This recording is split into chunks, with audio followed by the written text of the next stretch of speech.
안녕하십니까. 대전 세종 충남 9시 뉴스입니다. 오늘은 1년 중 가장 춥다는 절기 대한입니다. 이름만큼이나 강력한 한파가 찾아왔는데요. 추위는 이번 주 내내 이어지겠습니다. 첫 소식 김예은 기자가 보도합니다. 드넓은 서해 갯벌이 온통 눈으로 뒤덮였습니다. 영하권 강추위에 갯벌 곳곳엔 얼음 덩어리까지 생겼습니다. 바닷물이 들어찼다 빠지면서 꽁꽁 얼어붙어 이곳 갯벌은 하얀 얼음판으로 변했습니다. 어선들도 얼음에 갇혀 꼼짝하지 못하고 묶여 있습니다. 얼어붙으면 갯벌을 아예 캐거나 긁거나 하질 못하잖아요. 가장 큰 걱정은 감태가 유병에 얼어가지고 물이 들어왔다 나갈 때 쓸려서 나갈까 봐. 난방기가 설치된 실내 버스 정류장은 칼바람을 피하려는 시민들로 가득 찼습니다. 두툼한 외투는 기본, 털모자와 목도리로 중무장했지만 살을 내는 듯한 추위가 틈을 비집고 스며듭니다. 두꺼운 바지 입고 춥다고 그 준비를 하고 왔지. 목도리도 하고 모자도 두꺼운 거 쓰고 좀 추운 것 같아요. 대전, 세종, 충남 전역에 한파주의보가 내려진 가운데 오늘 아침 기온은 아산 송악과 대전 세천 영하 11.5도, 공주 정안과 세종 전인은 영하 11.3도까지 떨어졌습니다. 바람까지 강해 체감온도는 영하 15도 안팎으로 더 낮았고 한낮 기온도 종일 영하권에 머물렀습니다. 공기 흐름이 막히면서 북극의 찬 공기가 한반도로 쏟아졌기 때문입니다. 동서 흐름이 정체되는 현상, 즉 블로킹 현상이 나타나면서 남북 흐름이 강화되었습니다. 따라서 북쪽의 매우 찬 공기가 한반도 부근까지 지속적으로 기상청은 이번 주 내내 아침 기온 영하 10도 안팎의 한파가 이어지겠다며 건강관리와 난방기 사용에 유의할 것을 당부했습니다. KBS 뉴스 김예은입니다. 대전 도심에서 멧돼지가 출몰했다는 신고가 잇따르고 있습니다. 대전 서구는 오늘 오전 8시 50분쯤 대전시 도안동 도안 7 근린공원에 멧돼지가 나타났다는 신고가 접수돼 주변을 수색했지만 멧돼지를 발견하지 못했으며 인근 주민들에게 안전 문자를 발송했다고 밝혔습니다. 대전에서는 지난 15일 서구 정림동과 동구 마산동에서, 17일에는 정림동에서 또다시 멧돼지가 나타났다는 신고가 접수됐으며 지금까지 모두 9마리를 포획했습니다. 광주시와 전라남도가 오는 6월 지방선거에서 통합시장과 함께 통합교육감을 선출하기로 전격 합의했습니다. 한 지붕 두 가족이었던 교육행정이 하나로 합쳐지는 건데 광주 전남과 달리 대전과 충남은 여전히 준비 중입니다. 박혜평 기자입니다. 광주시와 전남도 그리고 양측 교육청이 한자리에 모였습니다. 이들 사자 협의체가 내린 결론은 완전한 통합이었습니다. 6월 지방선거에서 통합시장과 교육계 수장인 통합교육감을 한꺼번에 선출하기로 공식 합의한 겁니다. 그러면서도 교육자치권과 인사 안정성을 보장하고 특히 통합 전 임용자는 원래 근무 지역에서 계속 일하도록 하는 원칙도 합의문에 담았습니다. 특별시 교육청 설치 이전에 임용된 공무원은 종전에 광주광역시와 전라남도 관할구역 안에서 근무하기로 한다. 반면 대전 충남 행정통합 논의 과정에서 교육행정 통합 논의는 이렇다 할 진척이 보이지 않고 있습니다. 대전과 충남교육청은 이제야 실무 추진단을 꾸리는 단계로 관련 조례안만 의회에 상정된 상태입니다. 3월부터는 실무 추진단을 구성해서 지역 간 형평성이라든지 교직원 근무 여건이라든지 학생들의 학습권 등을 좀 종합적으로 고려를 해서 충분히 협의를 진행해 나갈 예정입니다. 이런 가운데 대전 충남 교육감 출마 예정자 7명이 행정통합법안에 통합교육감을 2030년 지방선거부터 선출하도록 하는 부칙을 넣자고 제안하고 나서는 등 교육행정 통합을 둘러싼 잡음이 그치지 않고 있습니다. 행정통합특별법안이 3월 국회 통과를 목표로 추진되는 만큼 골든타임을 놓치지 않기 위해선 지역 교육계에 빠른 합의가 시급해 보입니다. KBS 뉴스 박혜평입니다. 대전 충남 행정통합 논의와 관련해 청와대가 재정 지원을 위한 TF를 구성하기로 했습니다. 김남준 청와대 대변인은 오늘 정부는 통합지방정부에 대한 체계적인 재정 지원을 논의하기 위해 통합지방정부 재정지원 TF를 구성한다고 밝혔습니다. TF는 김용범 청와대 정책실장을 단장으로 재정경제부와 행정안전부 등 관계부처 차관 등이 참여하며 속도감 있는 추진을 위해 1월 중 1차 회의를 열기로 했습니다.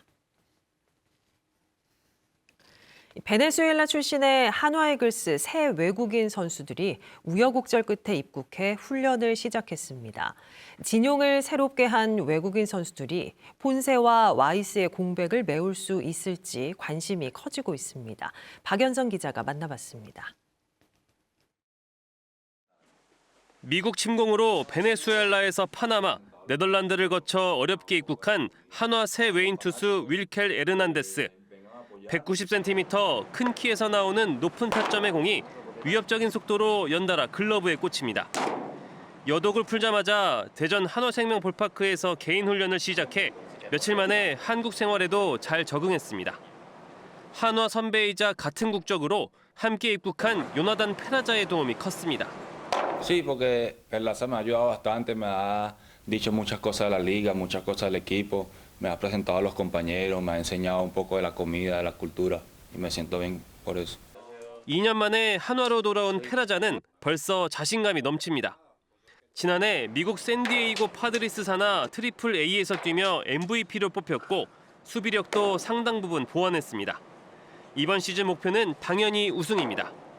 Nada, que estoy feliz de estar aquí, estoy feliz de estar otra vez con ellos y que nada, que estamos muy comprometidos, estamos mejorando muchas cosas para traer el campeonato que tanto se merece. 한화는 이 밖에 메이저리그 경험이 있는 미국 출신 투수 오웬 화이트, 일본에서 활약한 대만 출신의 아시아 쿼터 선수 왕앤청으로 외인 진용을 완전히 새로 짰습니다. 지난 시즌 폰세와 와이스의 압도적 활약으로 준우승을 거뒀던 만큼 이들의 성적이 팀 성적을 좌우할 거로 보입니다. 에르난데스와 화이트가 최소 10승에 160이닝 정도는 소화를 해주면 선발로서는 평균 이상의 내용이 될 것 같고, 페라자 같은 경우는 3할을 기대하기는 어렵다 하더라도 적어도 30홈런에 100타점. 외국인 선수 잔혹사에서 벗어난 한화가 올해도 그 상승세를 이어갈 수 있을지 팬들의 기대가 커지고 있습니다. KBS 뉴스 박연선입니다. 지난해 경상북도를 중심으로 역대 최대 규모의 산불이 발생하면서 인명피해도 컸는데요. 갈수록 고온 건조하고 바람까지 강해지는 기상에 산림당국이 산불 조심 기간을 앞당기는 등 벌써부터 긴장하고 있습니다. 양민호 기자가 보도합니다. 사상자 57명을 기록하며 축구장 14만 개 크기의 산림을 태워 역대 최악으로 기록된 경북 산불. 지난해 경북 산불이 시작됐던 의성에서 지난 10일 또 산불이 났습니다. 강한 바람을 타고 번져가다 다행히 눈이 내리며 불길이 잡혔지만 겨울 산불로는 이례적으로 93헥타의 피해가 났습니다. 산림당국은 벌써부터 비상입니다. 산림청은 전국의 산불 재난 국가위기경보 단계를 관심에서 주의로 상향하고 2월 1일 시작되는 법정 봄철 산불 조심 기간을 열 이틀 앞당겨 운영하기로 했습니다. 최근 기상 이변으로 인해 가지고 고온 건조하는 기후가 좀 장기간 이어지면서 동시다발 대형 산불이 발생되는 게 가장 큰 우려 사항입니다. 지난해 산불 피해 면적은 10만 5,085헥타로 이전 10년 연평균 4,002헥타와 비교조차 어렵습니다. 산불 원인은 입산자 실화와 불법 소각이 절반이 넘고 그 외에도 대부분 사람이 원인인 것으로 분석됐습니다. 산림청은 이에 따라 현재 30%인 입산 통제구역 지정 비율을 50%까지, 산불 경보 심각이면 100%까지 상향할 수 있도록 하기로 했습니다. 또 산불이 났을 경우 진화 역량을 강화하기 위해 공중 진화대는 92%, 특수 진화대는 28% 증원했고 범정부 헬기 동원 규모는 46% 확대했습니다. 군용 차량을 개량한 다목적 산불 진화 차량 76대도 올해 처음 도입됩니다. 국민 한 분 한 분이 산불 감시원이 돼야 되고 또 산불이 안 나도록 최선을 다해서 함께 지방정부와 또 우리 산림청이 노력을 좀 할 예정이고요. 기후 변화 시대 전쟁처럼 다가오는 산불에 대응하기 위한 준비가 치열하게 펼쳐지고 있습니다. KBS 뉴스 양민호입니다. 대전지법 천안지원 형사 1부는 캄보디아 범죄 조직에 가담해 수십억 원대 투자 사기 행각을 벌인 혐의를 받는 40대 한국인 총책 A씨에게 징역 15년을 선고했습니다. A씨는 2023년 캄보디아에 본거지를 둔 전기통신 금융 사기 조직에 가담해 피해자 54명으로부터 60억여 원을 가로챈 혐의로 기소됐습니다. 재판부는 A씨가 여러 명의 한국인을 조직원으로 끌어들이는 등 중책을 맡았고 피해 규모가 큰 점 등을 양형 이유로 들었습니다. 충청남도가 시군 합동 점검 과정에서 수도권 쓰레기를 반입한 천안의 한 재활용 업체를 추가로 적발했습니다. 또 아산의 한 재활용 업체는 서울 도봉구와 쓰레기 위탁 처리 계약을 맺었지만 아직 쓰레기를 반입하지는 않은 것으로 확인됐습니다.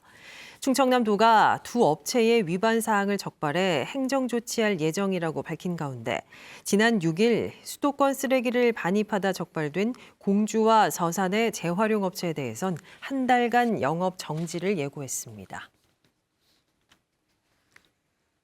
9시 뉴스 마칩니다. 여러분 고맙습니다.